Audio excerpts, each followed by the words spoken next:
Hello दोस्तों, नमस्कार। मेरा नाम है रोहित कुमार। आप सभी का स्वागत है हमारे इस यूट्यूब चैनल पे। कक्षा 10 के लिए मैथमेटिक्स पढ़ा रहे हैं। वृत्त है चैप्टर का नाम, जहाँ पे प्रश्नावली 8.2 है अरिहंत की किताब से, और इस प्रश्नावली को आज पढ़ाने वाले हैं। तो इस प्रश्नावली को समझने से पहले इसकी जो थ्योरीज़ हैं वो देख लेते हैं।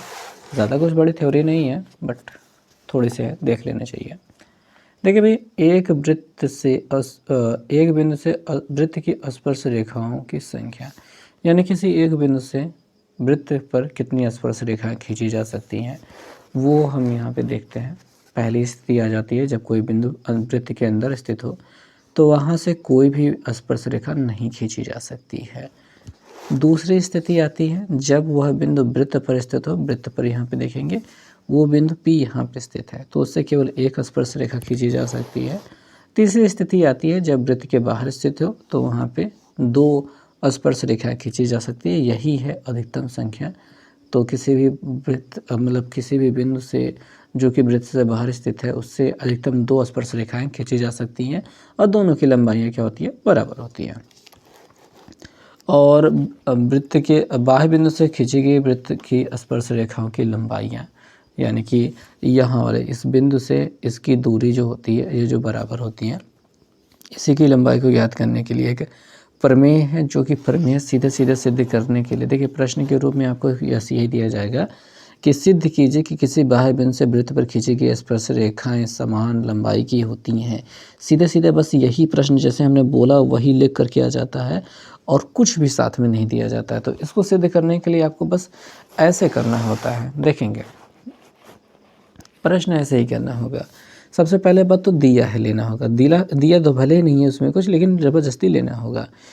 वृत्त सी मतलब सर्कल, और ओ मतलब उसका केंद्र, आर मतलब उसकी त्रिज्या दिया है। वृत्त COR के बाह्य बिंदु ए से वृत्त पर खींची गई दो स्पर्श रेखाएं PA तथा PQ खींची गई हैं, और सिद्ध करना है कि PA बराबर PQ है। ये चीज़ें सिद्ध करनी है, रचना यहाँ पे करनी होगी। ठीक है, ये डॉटेड लाइन जो दिखाई दी है, रचना बाद में की गई है।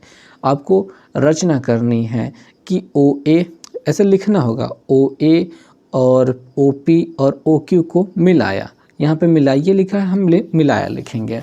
अब उपपत्ति, हम जानते हैं कि वृत्त के किसी बिंदु पर स्पर्श रेखा स्पर्श बिंदु से होकर जाने वाली त्रिज्या पर लंब होती है, ऐसा कहेंगे। तो यानी कि यहाँ पे देखिए स्पर्श रेखा स्पर्श बिंदु से होकर जाने वाली जो त्रिज्या होती है उस पर लंब होती है, 90 अंश का कोण बनाती है।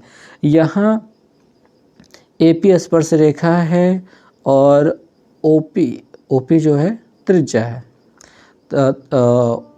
OP बिंदु P से होकर जाने वाली त्रिज्या है, इसलिए OP जो हो जाएगी वो लंब हो जाएगी AP पर, और इसी प्रकार से OQ जो लंब हो जाएगी वो AQ पर लंब होगी। दोनों लंब होंगे, और यहाँ पे दो कोण बनेंगे, यहाँ पे ऊपर वाला नीचे वाला कोण बराबर मिलेगा। तो ये सब उपपत्ति के अंतर्गत आपको लिख लेना है, और ये कोण भी समीकरण 1 बना के लिख लेना है। ये आगे हम प्रयोग करने वाले हैं, और आपको बस अब छोटा सा काम करना। देखिए यहाँ पे दो विधियाँ दी गई हैं, आपको प्रथम विधि या द्वितीय विधि नहीं करनी है, केवल ऊपर वाली विधि सीख लीजिए, इतना ही काफ़ी है। आपको ऊपर और नीचे दोनों त्रिभुजों के बारे में लिखना होगा, और दोनों त्रिभुजों में तीन चीज़ें बराबर करनी होगी। तो त्रिभुज यहाँ पे नाम लिया गया है OPA और OQA, इन दोनों त्रिभुजों का नाम लिया गया है, और इसमें OP बराबर OQ लिया गया है। दोनों त्रिज्याएं बराबर R लिखा है, एक ही वृत्त की त्रिज्याएं हैं, ऐसा लिखना है। फिर लिखना है OA बराबर OA, ये उभयनिष्ठ भुजा है दोनों त्रिभुजों में। साथ ही OPA और OPQ बराबर है, दोनों 90 अंश के कोण हैं, समीकरण 1 से कह दिया गया, ये जो प्रयोग किया गया है। फिर दोनों त्रिभुज ऊपर नीचे वाले सर्वांगसम हो जाते हैं, और ऐसे में AP बराबर AQ हो जाता है CP CT से, और सिद्ध हो गया बात। बस अब कुछ करना ही नहीं है। नीचे दूसरी विधि दी गई है, चाहे तो आप इसको सीख सकते हैं, हम तो कहेंगे केवल ऊपर वाली विधि याद रखिए, काम ख़त्म कीजिए और बस मौज कीजिए। तो इतनी सारी चीज़ें आपने समझ ली। अब आ जाते हैं कुछ और ख़ास बातों को जानते हैं, जहाँ पे आकर जानने को मिल जाता है कि वृत्त की स्पर्श रेखा से संबंधित कुछ महत्वपूर्ण परिणाम, जो कि आपको प्रयोग में आने वाले हैं इस पूरी प्रश्नावली को हल करने के दौरान। तो क्या उनसे यहाँ पे क्या परिणाम है, इनको कोई सिद्ध नहीं करना, बस इनको याद रखना है। यदि दो वृत्त एक दूसरे को अंतः या बाह्यतः स्पर्श करते हैं, ये अंदर से स्पर्श कर रहा है, ये बाहर से स्पर्श कर रहा है, तो उनका स्पर्श बिंदु दोनों वृत्तों को केंद्रों से मिलने वाली रेखा पर स्थित होता है। दोनों वृत्तों के केंद्र को मिलाने वाली कोण रेखा खींची जाएगी तो स्पर्श बिंदु वहीं पर होगा। ये केंद्र को मिलाने वाली रेखा खींची जाएगी तो स्पर्श बिंदु वहीं पर होगा। ऐसा नहीं हो सकता कि केंद्र की रेखा यहाँ से जा रही है, स्पर्श बिंदु कहीं ऊपर हो। उसी रेखा पर स्थित, मतलब उसी रेखा पर वह स्पर्श बिंदु स्थित होता है। तो ये महत्वपूर्ण बिंदु हो गया आपका। और भी और महत्वपूर्ण बिंदु होने वाले हैं, वहाँ नहीं, यहाँ पे देखना है हमें। तो टोटल 5 महत्वपूर्ण बिंदु हैं, देख लेते हैं। वृत्त के दो बिंदुओं पर खींची गई स्पर्श रेखाओं का युग आपस में या तो समांतर होता है या वृत्त के बाहर किसी बिंदु पर एक दूसरे से प्रतिच्छेद करता है। ज़्यादा कोई बड़ी बात नहीं है। अगर कोई ऐसी स्पर्श समांतर रेखा खींची जाए, स्पर्श रेखा है, तो समांतर हो गया, या थोड़ा तिरछा खींचा जाएगा तो एक दूसरे को कहीं ना कहीं बिंदु पर काटेंगे, बस इतना से वो कहना चाहते हैं। और कुछ कोई बड़ी बात नहीं है, बस ऐसे ही कह दिए हैं। यदि वृत्त पर खींची गई दो स्पर्श रेखाएं परस्पर समांतर हैं तथा तब उनके स्पर्श बिंदुओं को मिलने वाला रेखाखंड वृत्त का व्यास होता है। ये एक महत्वपूर्ण चीज़ है।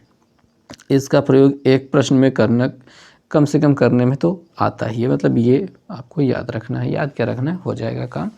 आगे वाले पे चलते हैं। यदि किसी बाह्य बिंदु से वृत्त पर दो स्पर्श रेखाएं खींची जाएं, तब यहाँ से देखें भाई, तब वे केंद्र पर बनाकर कोण बनाते हैं। तो ये स्पर्श रेखाएं जो ऊपर नीचे दोनों कोण बने हैं, ये आपस में बराबर होते हैं। साथ ही साथ उनका बाह्य बिंदु तथा केंद्र को मिलाने वाला रेखाखंड के साथ बराबर झुकाव होता है, यानी ऊपर वाला नीचे कोण, ये जो छोटा छोटा कोण दिया गया है, ये वाला आपस में बराबर होता है। यही ये कहना चाहते हैं। बस आपको याद रखना है कि ये वाला कोण इसके बराबर होता है, ये वाला कोण इसके बराबर होता है, बाकी क्या कैसे है कोई मतलब नहीं है। अगला लास्ट जो होता है कि व्यास के परिगत बने चतुर्भुज आमने सामने की भुजाएं केंद्र पर संपूरक कोण अंतरित करती हैं, यानी कि इन दोनों का योगफल कितना हो जाएगा, 180 अंश हो जाएगा। सम्मुख कोणों के योगफल 180 अंश रहेगा। ये मतलब ये विपरीत, शीर्षाभिमुख नहीं कह सकते क्योंकि ये शीर्षाभिमुख होते हुए भी नहीं है। ठीक, ये जो कोण केंद्र पे कोण अंतरित कर रहे हैं ये स्पर्श रेखा है, वही इनका जो अभी ये जो कोण बनेगा, ये क्या होता है, पूरक कोण अंतरित करते हैं। तो बस इतनी सी थ्योरी थी और थ्योरी ख़त्म हो चुकी है। अब हम प्रश्नावली पर चल सकते हैं, कोई बड़ी बात नहीं है। प्रश्नावली में टोटल क्वेश्चन कितने हैं अगर देखें तो हमको मिल जाता है 13 क्वेश्चन। तो सभी क्वेश्चंस को देखेंगे। चलिए बारी बारी से शुरू करते हैं पहले क्वेश्चन के साथ। तो लो भाई, चलिए शुरुआत करते हैं पहले ही प्रश्न की। क्या है पहला क्वेश्चन, बहुत ही आसान है। यदि वृत्त की त्रिज्या 5 सेंटीमीटर है तो समांतर स्पर्श रेखाओं के बीच की दूरी याद कीजिए।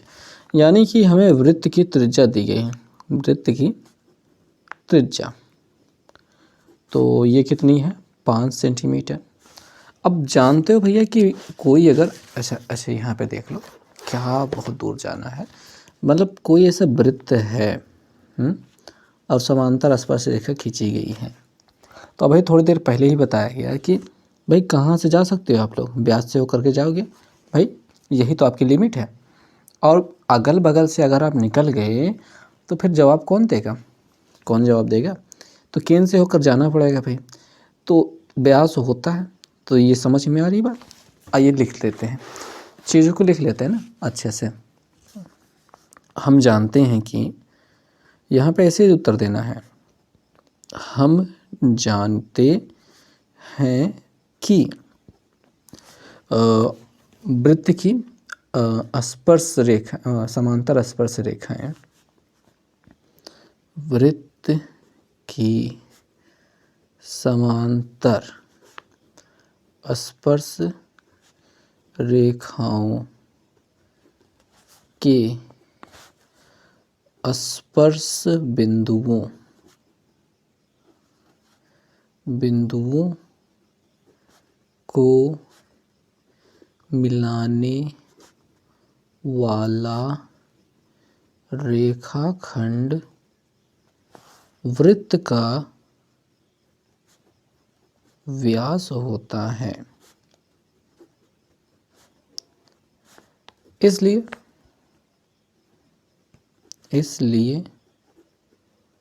हमारे पास सवाल में क्या कहा था, स्पर्श रेखाओं के समांतर स्पर्श रेखाओं के बीच की दूरी है, इसलिए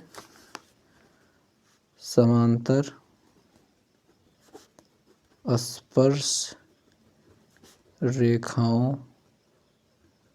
के बीच की दूरी व्यास बराबर 2 गुणित त्रिज्या बराबर 2 गुणित 5 बराबर 10 सेंटीमीटर। बस और क्या करना चाहोगे भैया।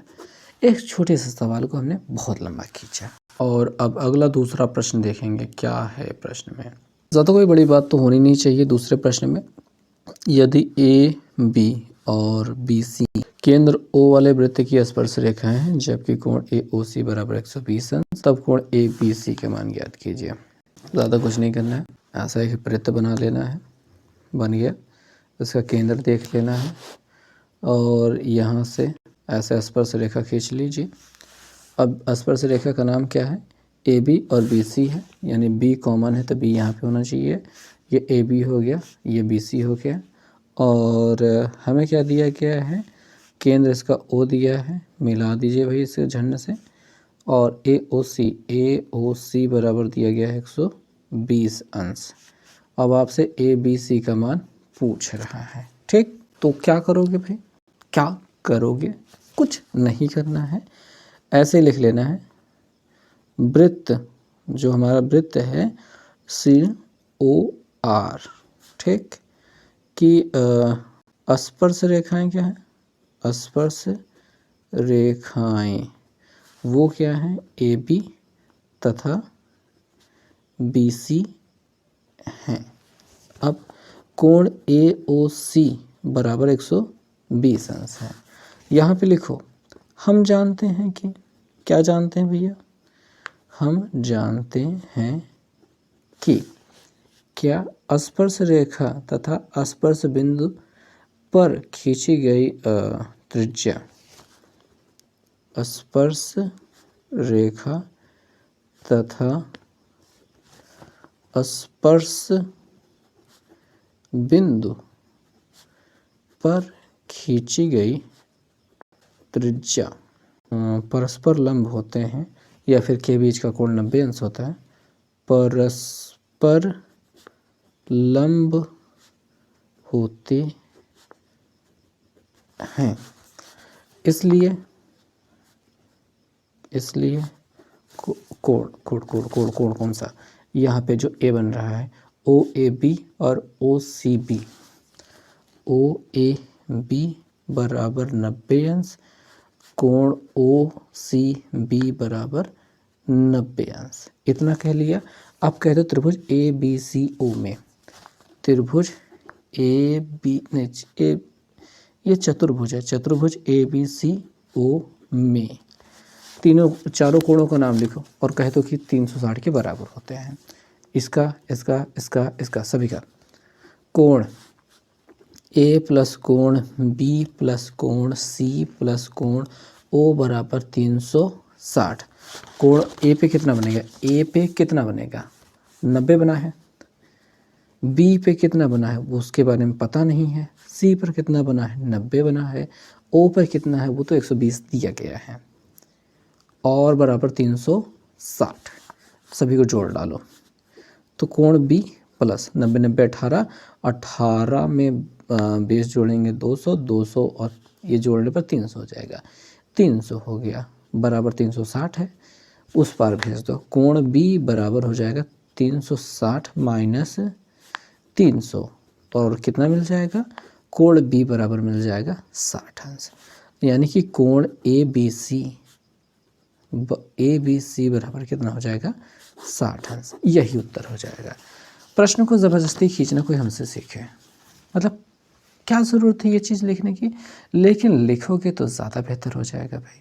यही तो तरीका है प्रश्नों को करने का, और कोई बड़ी बात है नहीं। हम क्यों ही लिखेंगे भाई किसी चीज़ को इतना लंबा बढ़ा चढ़ा के, करना ज़रूरी होता है ना। इन्हें प्रश्न संख्या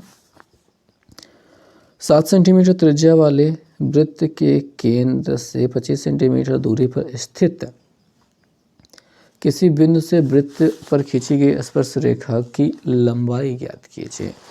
यानी कि भैया आपको दिया गया है ये वृत्त का केंद्र, ये है इसकी त्रिज्या जो कि है 7 सेंटीमीटर, केंद्र से दूरी है 25 सेंटीमीटर, और ये रही स्पर्श रेखा, और आपको ज्ञात करना है इसी स्पर्श रेखा की लंबाई, या फिर दूसरी स्पर्श रेखा की लंबाई भी आपको ज्ञात करनी है। तो इसका केंद्र O मानो, बाहर वाला बिंदु को P कह दो, इसका नाम कह दो A, इसका नाम कह दो B। ठीक हो गया। अब यहाँ पे समझो भाई, सवाल को लिखना क्या है, ऐसे लिखना है कि वृत्त की त्रिज्या वो क्या है, वो है बराबर 7 सेंटीमीटर, ये हो गया। और क्या है भैया, केंद्र से बाह्य बिंदु की दूरी, केंद्र से बाह्य बिंदु की दूरी, और वो क्या है, वो है 25 सेंटीमीटर। ठीक। और चूंकि स्पर्श जो रेखा है वो स्पर्श बिंदु की त्रिज्या पर, स्पर्श बिंदु की त्रिज्या पर लंब होती है, इसलिए कोण यहाँ पे जो बनेगा वो 90 अंश है। कोण OAP बराबर 90 अंश। अब इस त्रिभुज में पाइथागोरस प्रमेय लगना बाकी रह गया है, बस वही लगाना है। तो लिखेंगे त्रिभुज OAP में आपको मिल गया है OA बराबर 7 सेंटीमीटर, OP बराबर 25 सेंटीमीटर, कोण A बराबर 90 अंश। पाइथागोरस